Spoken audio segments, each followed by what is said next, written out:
Hello friends, welcome once again to SQL tutorial for data analysis and software development for absolute beginners by SlideScope. In the previous part, we discussed about the overview of this course. I gave you an introduction of what we are going to do in the course, what we are going to learn in the course, and now we'll start with what is SQL. So SQL basically stands for Structured Query Language. SQL is a programming language for creating, accessing and manipulating relational databases. I have already given you an example of relational database. I have given you example of some basic SQL queries also. So SQL is a programming language and it is used for creating these type of databases, accessing them and changing the value as per the requirement. Now what can SQL do? So SQL can be used to create relational databases for organizations and applications. Suppose we have to create an application for a hospital. So in hospital there are records of patients, records of doctors, nurses, staff. Then there is record of every bed that is there in the hospital, which patient is admitted in which particular department and when was the patient admitted, and there are various financial accounting details also, details of pharmacy department, details of clinical labs. So you can see there is a lot of data in a hospital. So we can create database of a hospital in SQL, and we can use tools like, or we can use MySQL or MS SQL or PostgreSQL. So we can use these tools to create a relational database for hospital, for college, for schools, for hotels, for any particular coaching center. Anything can be created with SQL. Database for any organization or application can be created, when I will give you some examples how you can do that. You can create tables inside databases.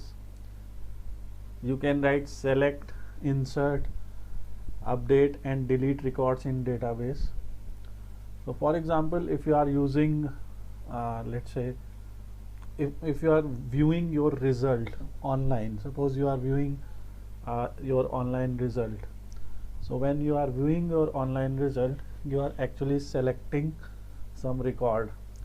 So record of every student is there in the database, but when you log in or when you enter your roll number, so as per your roll number you are actually selecting your record. Then insert. Suppose you sign up on a social media website like Facebook or Twitter or anything. Whenever you sign up, you actually insert your record in their database. When you update your profile, or whenever you post a status update, so you actually, in that case, you insert or update your records.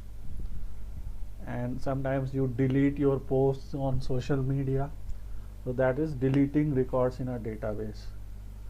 So select, insert, update and delete are very common queries in a database, and SQL can be used to do everything like that. We can create stored procedures in a database. So we can create some procedures. We can create stored procedures. These are like functions or methods, and we can call these functions if you have to do a certain type of task again and again. So you can create a stored procedure for it, and instead of writing the code every time, you can simply call that procedure. I will explain about this. So these are this is how SQL can be really helpful. for creating and accessing database, and that's why it is very much helpful for data analysis also. If you know how to fetch data in SQL, then you can use some really basic queries with something like Python pandas and or something like Tableau. So you can visualize the data graphically also, and in tools like PHP MyAdmin there is some inbuilt graphical visualization also. So I will also explain about that. Then continuing, what can SQL do? You can create database for web or desktop application also, not just organization. So your your application can be a web application or it can be a desktop application also. You can create some GUI applications. Although SQL is an ANSI or ISO standard, so there are different versions of the SQL language. An RDBMS database program, that is like MS Access, SQL Server, MySQL, etc., can be used to create and manage database for your applications. So when we say we are using SQL, we will be actually using something like MS SQL Server or MySQL. So because there are different versions of SQL. Any particular server-side scripting language like Python, PHP, ASP with C#, ASP.NET with C# can be used to interact with the SQL databases. So when you create any application, so there are mainly, you can say, three parts there.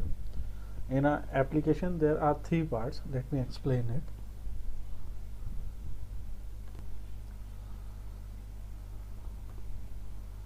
So there are three parts, we can say.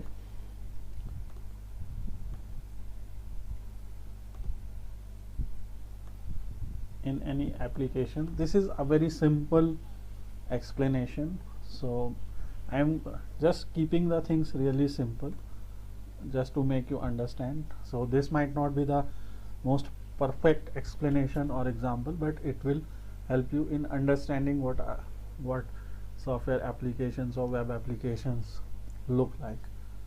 So in any application there is UI, which is the user interface.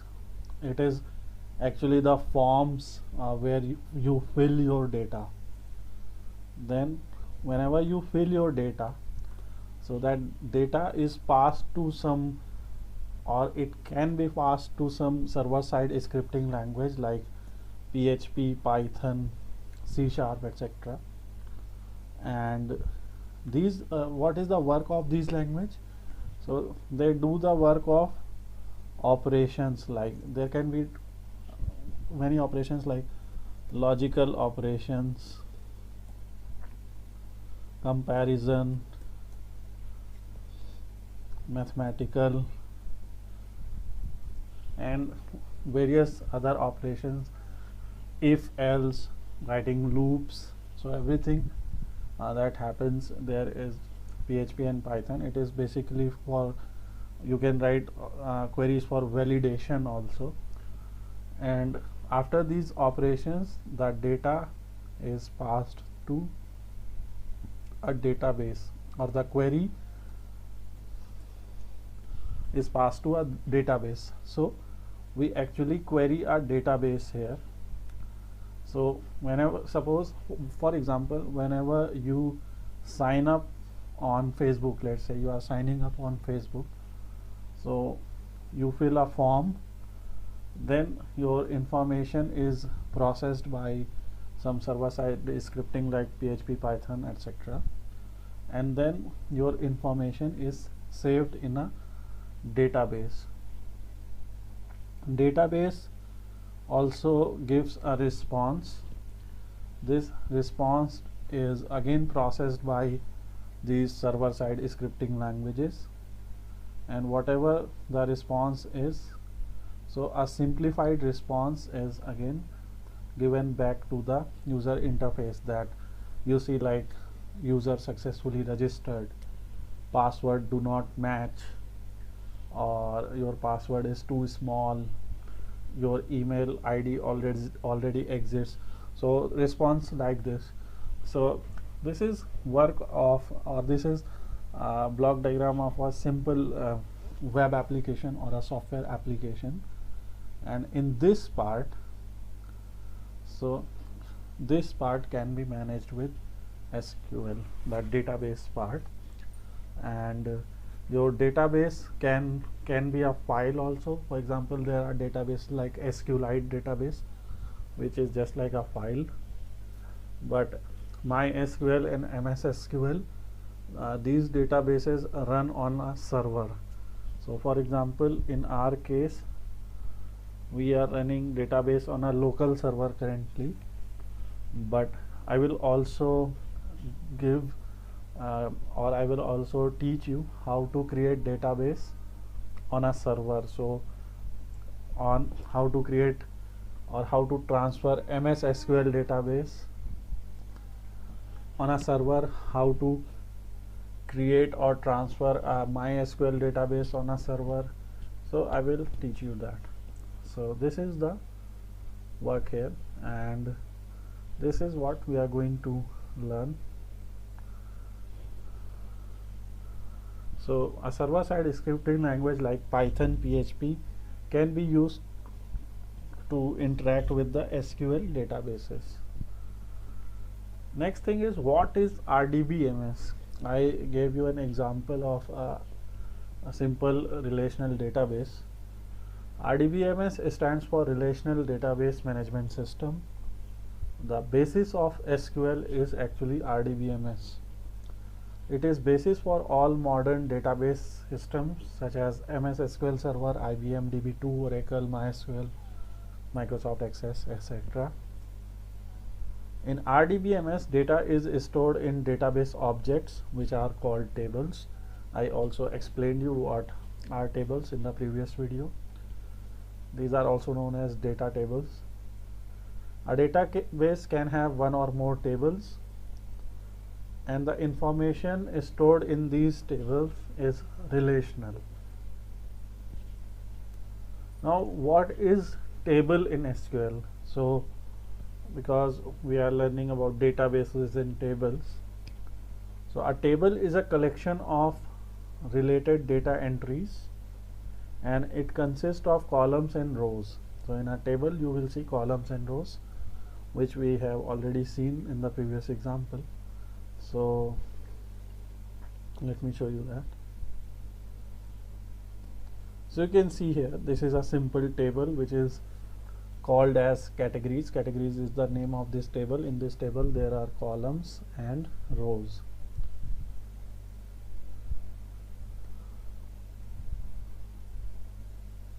Now there can be any number of rows and columns in a table. Columns represent the attributes or properties of data. So every column represents the attribute or properties of data. For example, if you are creating a table for doctor, so the attributes of a doctor can be name of the doctor, his qualification, number of years of experience, the medical field in which he or she practices, or the medical field of expertise, availability hours, salary, and various other things. So columns represent the attributes or properties of data, and every row can represent a new data or a new record. There can be any number of tables inside a database. So to show you an example of a table, I have already given an example here. So let's say now we are seeing an example of an employee table. In this table you will see these are the attributes of employees: last name, first name, title, sales representative, vice president, sales manager, title of courtesy Mr., Mrs., Dr., Miss, date of birth, hire date, address, city, region, postal code, country, and other details. So this is a simple database, and that is an example of a table.